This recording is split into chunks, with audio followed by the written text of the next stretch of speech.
나는 대한민국 공무원으로서 헌법과 법령을 준수하고 국가를 수호하며 국민에 대한 봉사자로서의 임무를 성실히 수행할 것을 엄숙히 선서합니다. 2022년 5월 23일 국무총리 한덕수.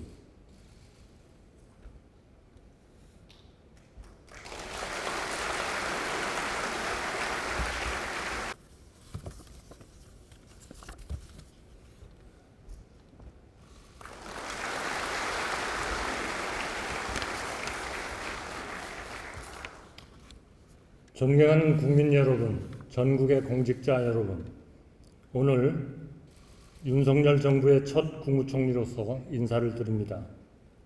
여러모로 부족한 제가 막중한 책임을 맡게 되었습니다.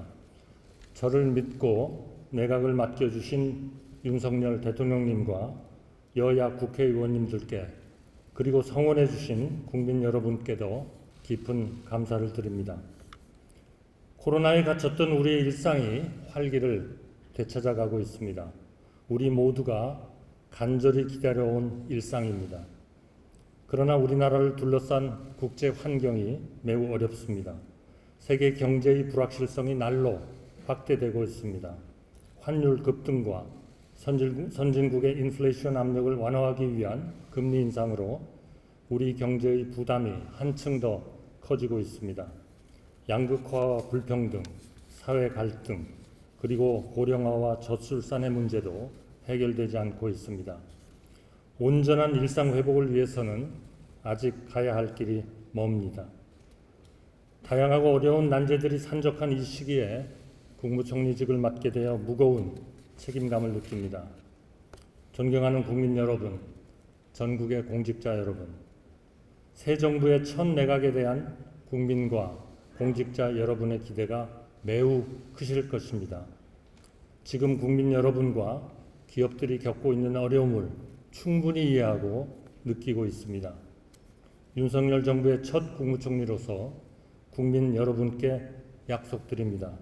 상식과 공정의 원칙이 바로 서는 나라, 민간과 시장, 기업의 역동성이 살아있는 나라, 성장의 온기가 골고루 퍼져서 국민 행복이 하루하루 높아지는 나라, 수도권과 지방이 함께 잘 사는 나라, 국제사회의 평화와 번영에 기여하며 대전환 시대를 선도하는 대한민국을 만들어 가겠습니다. 저는 한평생 쌓아온 경험과 역량을 살려서 지금의 도전과 위기를 이겨내는 일에 진력하겠습니다.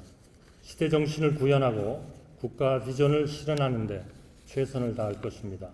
첫째, 국민들께서 피부로 체감하실 수 있는 분야부터 하나하나 확실히 챙기겠습니다.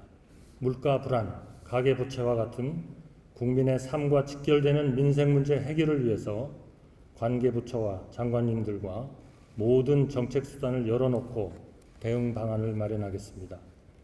코로나 방역으로 어려움이 크신 소상공인에 대한 온전한 손실보상 지원 등을 위해 정부는 59조 4천억 원의 추가 경정 예산안을 마련했습니다. 국회가 추경안을 의결해 주시는 대로 신속하고 효율적으로 집행할 수 있도록 만반의 준비를 갖추겠습니다. 국민들께서 많이 불안해하고 실망하셨던 부동산 시장은 시장 원리가 잘 작동할 수 있도록 정부와 민간의 역할을 조화롭게 조정해 나가겠습니다. 주거 취약계층을 위한 주거 급여 확대, 주거 상향 이동 지원 강화 등 실질적인 주거 안전망 구축도 게을리하지 않을 것입니다. 둘째, 경제의 재도약을 위한 기틀을 닦고 이를 토대로 세계 경제에서 신뢰받고 사랑받는 중심 국가로 도약하겠습니다. 일자리도 분배도 복지도 경제가 성장해야 가능합니다. 빠른 성장을 위해 국정의 모든 역량을 집중하겠습니다. 과거에는 정부가 경제 성장을 주도하는 것이 효과적이었습니다. 그러나 지금은 민간과 시장의 역량이 충분히 커졌습니다. 시장경제 체제를 기반으로 민간이 주도하고 정부가 뒤에서 밀어주어야 제대로 된 성장이 가능합니다. 그래야 분배도 가능해집니다. 무엇보다 과감하고 강력한 규제 혁신을 추진하겠습니다. 규제가 만들어진 사회적 목적을 지키면서도 기업의 혁신과 창의성을 살릴 수 있는 방향으로 규제를 개선하고 품질을 높이겠습니다. 이를 통해 모든 경제 주체들이 공정한 환경에서 자유롭게 경쟁할 수 있는 사회를 만들겠습니다. 더 나아가 차세대 반도체, 에너지 신산업, 바이오 헬스 산업 등 새로운 전략 산업이 커갈 수 있도록 정부의 인프라와 제도 개선을 위한 노력을 강화해 나가겠습니다.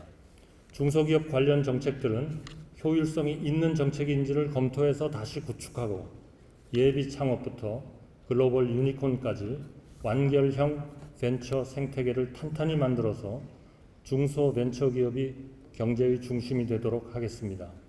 연구개발과 기술 혁신을 기초로 해서 이 모든 것이 이루어지도록 하겠습니다. 셋째, 지속적인 성장과 미래를 착실히 준비하겠습니다. 지금 우리 청년들이 마주한 고민은 우리 모두의 문제입니다. 사회에 첫 발을 내딛는 청년 세대가 더 나은 내일을 향해 희망을 꿈꿀 수 있도록 힘껏 지원하고 응원하겠습니다. 인재 양성에도 더욱 정성을 기울이겠습니다. 경제적 성공과 지속적인 성장은 우리의 능력과 실력이 결정한다는 것을 잊지 않겠습니다. 국민 한 분 한 분께서 균등한 기회를 누리는 공정과 자율, 희망의 지방시대, 진정한 지역 주도의 균형 발전 시대를 열어나가겠습니다. 기회발전 특구, 혁신 클러스터 조성 등을 통해 지역별 특성을 극대화하고 지역에 대한 투자, 기업의 지방 이전을 촉진하겠습니다. 특히 지역에 맞는 교육기관을 운영해서 지역 균형 발전에 기여하도록 노력을 기울이겠습니다. 넷째, 국민의 생명을 지키고 안전을 보호해야 하는 국가의 책무를 소홀히 하지 않겠습니다. 코로나19의 거센 파도를 넘어 일상을 찾아가고 있지만 아직 코로나 상황이 완전히 끝난 것은 아닙니다. 정부는 방역 체계를 효율적으로 재정비해서 체계적이고 빈틈없는 방어망을 구축하고 과학적 근거에 기반한 방역 정책으로 국민의 생명과 안전을 더욱 굳건히 지키겠습니다. 새로운 위기 상황에서도 지속 가능한 대응 체계를 확고히 구축해 나가겠습니다. 전 지구적 기후 위기에 적극 대응하고 탄소 중립도 성공적으로 실현하겠습니다. 다섯째, 앞서 말씀드린 민생 문제 해결과 경제 회복, 지속 성장, 그리고 국민의 안전을 실현하기 위해서 무엇보다 국민 통합과 협치에 앞장서겠습니다. 통합과 협치가 이루어지지 않는 사회는 생산 과정 전반의 효율성을 떨어뜨립니다. 사회와 경제 갈등 구조의 해소를 통해서 총 요소 생산성을 높이도록 하겠습니다. 사회 각 분야의 다양한 목소리에 귀를 기울이며 갈등으로 멀어진 사회를 연결해 나가겠습니다. 이웃과 이웃이 연결되고 지역사회, 세대가 연결되어 국민들께서 함께 어울리실 수 있도록 책임을 다하겠습니다. 또한 협치를 통해 야당을 국정 운영의 동반자로 존중하겠습니다. 형식과 방법을 불문하고 활발하게 소통하며 여야 정의 같은 인식을 갖고 있는 과제부터 협력해 나갈 것입니다. 협치의 성과도 여야 정의 함께 나눌 수 있는 방안도 찾겠습니다. 존경하는 전국의 공직자 여러분, 우리 정부의 국정 비전은 다시 도약하는 대한민국, 함께 잘 사는 국민의 나라입니다. 윤석열 대통령님께서 취임사에서 말씀하셨듯이 지금의 여러 도전을 이겨내고 자유, 인권, 공정, 연대의 가치를 기반으로 국민이 진정한 주인인 나라, 국제사회에서 책임을 다하고 존경받는 나라를 만들어야 합니다. 이를 위해서 정부는 국익과 실용, 공정과 상식, 이 네 가지를 국정 운영의 원칙으로 정했습니다. 오직 국민의 이익을 기준으로 정책을 만들고 집행해 나가겠다는 굳은 의지가 담겨 있습니다. 이제 우리의 역할은 정부의 첫 내각으로서 국정 비전을 더 많은 국민께 알리고 국정 과제를 국민과 함께 구체화해서 실행에 옮기는 것입니다. 그러려면 일 잘하는 유능한 책임 정부가 되어야 합니다. 유능한 정부는 큰 정부, 작은 정부의 문제가 아닙니다. 국민의 세금이 아깝지 않게 일하는 정부여야 합니다. 코로나19 방역이나 부동산 대책에서 볼 수 있듯이 정부의 의도대로 정책의 결과가 나오지 않을 때도 있습니다. 앞으로 예측할 수 없는 상황이 더 많이 일어날 수도 있습니다. 이처럼 예기치 않은 과제들로부터 성과를 도출하는 것이 우리 모든 공직자가 해야 할 일입니다. 오늘 제가 공직자 여러분께 내각을 이끌 국무총리로서 3가지만 당부 말씀드리겠습니다. 첫째, 더 확실한 현장 내각이 되어야 하겠습니다. 위기는 현장의 힘으로 극복하는 것입니다. 더 낮은 자세로, 더 가까이에서 현장을 살피고 국민의 작은 목소리도 꼼꼼하게 챙겨주시기 바랍니다. 디지털 소통도 강화해야 합니다. 디지털 플랫폼과 같은 국민의 다양하고 복합적인 요구를 충족시켜드리고 국민 참여를 최대한 이끌어낼 수 있는 방법을 적극 찾아주시기 바랍니다. 둘째, 더 창의적인 내각이 되어야 합니다. 공직사회는 법과 규정, 관행, 사회적 통념의 범위 속에서 움직여 왔습니다. 그래서 새로운 생각을 한다는 것이 조심스러울 수도 있습니다. 그러나 새로운 가치를 세워나가기 위해서는 혁신적 사고와 창의적인 방식이 필요합니다. 경직된 사고의 틀에서 벗어나서 창의적으로 정책을 바라봐 주시기 바랍니다. 여러분의 잠재적 창의성이 충분히 발휘될 수 있도록 자율과 기회를 제공하고 성과는 충분히 보상하겠습니다. 혁신적인 행정을 추진하다가 일어나는 책임의 문제는 최대한 면책이 되도록 제도를 개선해 나가겠습니다. 셋째, 더 소통하는 내각이 되어야 하겠습니다. 앞으로의 국정 운영에는 소관과 경계가 없어야 합니다. 행정 업무가 다양하고 복잡해지면서 한 부처가 온전히 다 할 수 없는 일들이 점점 많아지고 있습니다.